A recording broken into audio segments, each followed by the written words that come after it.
자, 어제 법사위가 있었습니다. 당연히 법사위가 있었으니까 법무부 장관, 한동훈 장관도 법사위에 출석을 했는데 이른바 이제 헌법재판소에서 검수완박법에 대한 판단이 있었잖아요. 과정은 좀 꼼수가 있었고 위법, 위헌이라고 봤습니다. 민영배 의원 꼼수 탈당, 위장 탈당, 이거 절차에 문제가 있어요. 그러나 검수완박법 자체는 유효합니다. 이 판단에 대해서 얼마나 지금 논란이 많습니까? 그렇죠? 자, 이와 관련해서 어제 법사위에서도 좀 설전이 있었습니다. 그 영상이 하나 준비되어 있습니다. 먼저 하나 보시죠. 검찰청법과 어쨌건 형사소송법이 지금 이제 유효로 확정이 된 거 아닙니까? 그러면 이제 그 입법 취지에 따라서 그 법의 취지를 존중해서 시행령을 좀 바꿔야 될 것 같은데 저는 왜 도대체 깡패, 마약, 무고, 위증 수사를 못하게 되돌려야 한다는지 그 이유를 오히려 묻고 싶습니다. 제가 건수를 말씀드릴게요. 예. 자, 위원님, 그런데 왜 그렇게 길을 쓰고 막으려고 그러세요? 왜 막으려고 그러시는 거예요? 왜 막으려고 그러시는 거예요? 왜 막으려고 그러시는 거예요?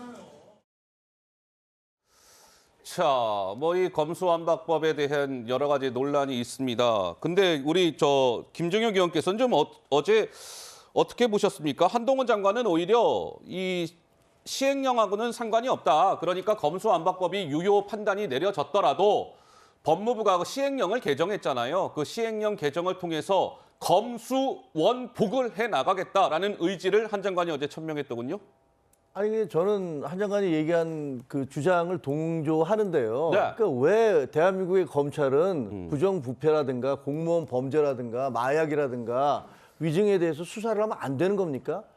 지금 계속 질문하는데 국회의원 답변을 못 하시네요. 왜 그래야 되는 겁니까? 왜 그래야 되는지 저는 모르겠어요. 근데 이제 왜 그러는 거예요, 그러면? 아니, 왜 그러는 겁니까? 제가 알기에는 예.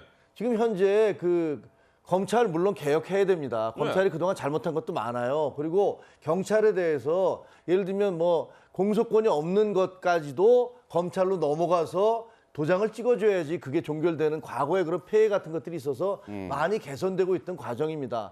하지만 우리나라의 지금까지 해방 이후에 검찰과 경찰이 각자의 어떤 분야에서 나름대로 수사를 해왔고 검찰이 그런 거대 범죄에 대해서 경찰보다 훨씬 효율적이고 효과적인 수사를 해왔다는 사실을 부인할 수 없어요. 그리고 문재인 정부 들어서자마자 검찰을 얼마나 많이 이용했습니까? 적폐 수사한다고 해서 모든 검사들을 총동원해서 그 이전 정권 거의 박살낸 거 아닙니까? 그러다가 조국 전 법무장관에 대한 어떤 그런 조국 법무부 장관이 검찰 이제 다 써먹었으니까 이제 검찰권을 축소하겠다 그러니까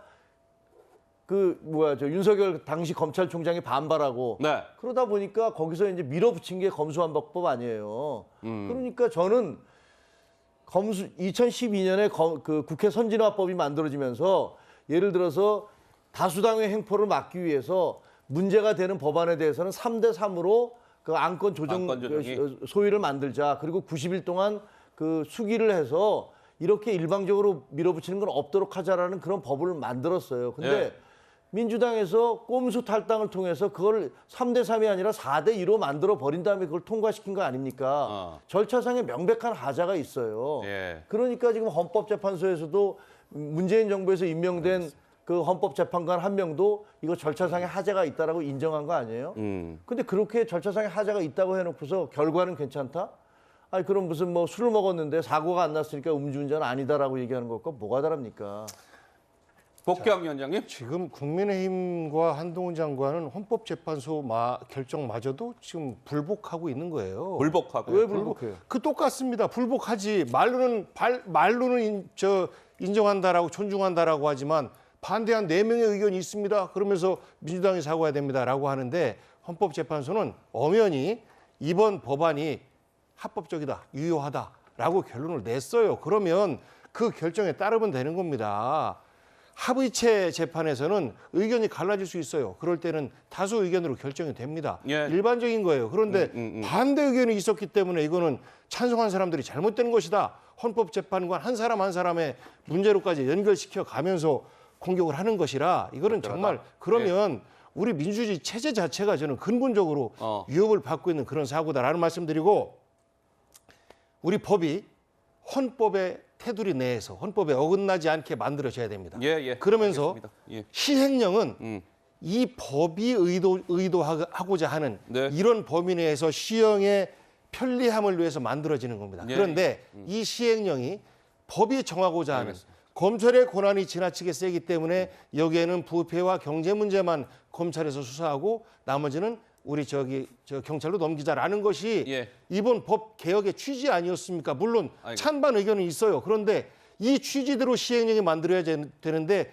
이 법의 취지를 근본적으로 무색하게 하는 시행령이기 때문에 바로 잡아야 된다라는 것이 지극히 합리적이고 합리적이다. 상식적인 이야기입니다. 저는 다르게 생각하는데요. 제 개인적인 생각입니다만 검수완박법은 악법입니다.